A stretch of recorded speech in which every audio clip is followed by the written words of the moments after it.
We haven't had a recession. As a matter of fact, the economy is very strong. Household income growth was 0.7 or 0.8% in April for 1 month. That's out of the park. And you've got some other good news, haven't you, about blue-collar wage growth? Blue-collar wage growth. The only other time it's been this high, wait for it, was during President Trump's first term.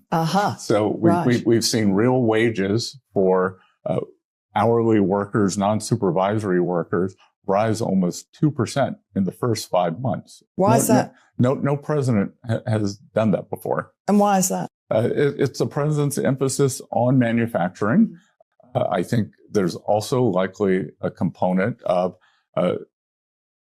whether it's 12 or 20 million illegal aliens coming out of the workforce. And Joe Biden opened the border and it was flooded. And that for working Americans, that's a disaster because it's pressure on their wages. And so blue-collar wage growth went down during Biden. It did. And it's back up again just in a few months. In 5 months. 5 months. 5 months. That's amazing. 9% of the workforce is in manufacturing. And it's a fact that you get much stronger wage growth for the workers in manufacturing jobs than the service economy. So, sorry, the steel plant, the auto plant, the ball bearing plant has closed. Have at it at McDonald's. And I assume that I will walk out of the building in January of 2029. What are the 3 to 5 things that I would have liked to have done? So stabilize the U.S. finances and put that on a good trajectory that will make sure that we have another great 250 years. Bring back and make sure that Main Street and Wall Street have both done well. Because Wall Street's had a great run, and now it's Main Street's turn to also participate. And Wall Street Journal accused me of populist remarks. What's wrong with both doing well? And then the third is, I think, to lock in the U.S. dollar as the reserve currency for many more generations. And I got lots of ideas that we're working on how to do that.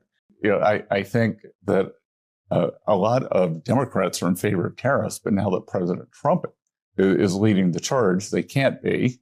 And, so they call them the Trump tariffs. And that all these predictions have just been baseless and a flop, and nobody wants to admit it. Nobody wants to admit it. That the CPI, the PPI were both 0.1% last month. And we had, which was the cumulative was the best number since 2020. And the month before that was the best number since 2021. We haven't had a recession. As a matter of fact, the economy is very strong. I was impressed to hear that your father had the largest science fiction collection in South Carolina. I'm a sci-fi buff myself. What was he like? Look, he loved to read. I think that I knew I could show you Alpha Centauri on a map before I could show you Chicago.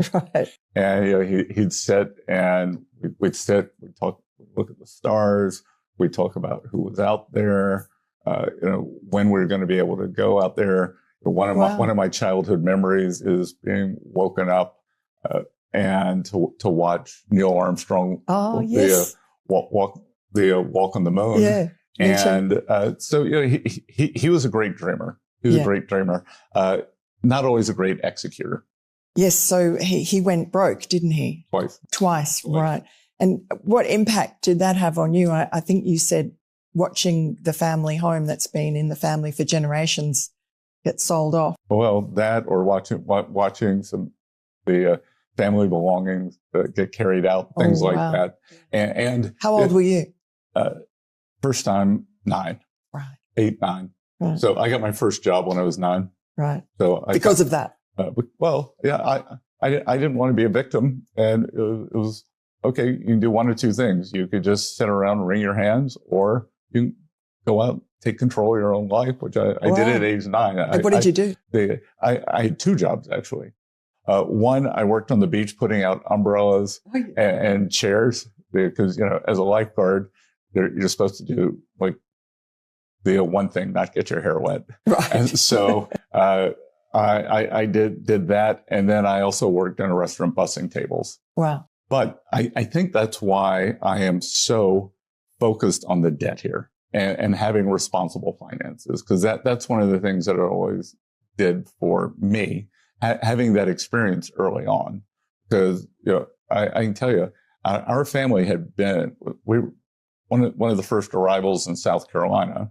We had been affluent for 250, 300 years. Right. And then just some mistakes he made, too much real estate leverage, some neglect, that all of a sudden the lifestyle ended. Right. And I'm going to make sure we don't do the same thing in the U.S. It's the 250th anniversary next year.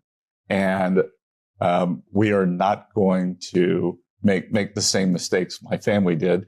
The United States is going to be affluent for the next 250 years. 2 weeks ago tonight, I was in Pittsburgh with President Trump at a U.S. steel plant, and it was incredible. Incredible. The steel workers and the warmth and his feelings for them, their feelings for him, and those were working class Democrats, and not anymore, because President Trump cares about them. He's gotten great trade deals. He realizes that we have strategic industries that were slipping away from us, like steel, semiconductors, pharmaceuticals. We got to bring them back home.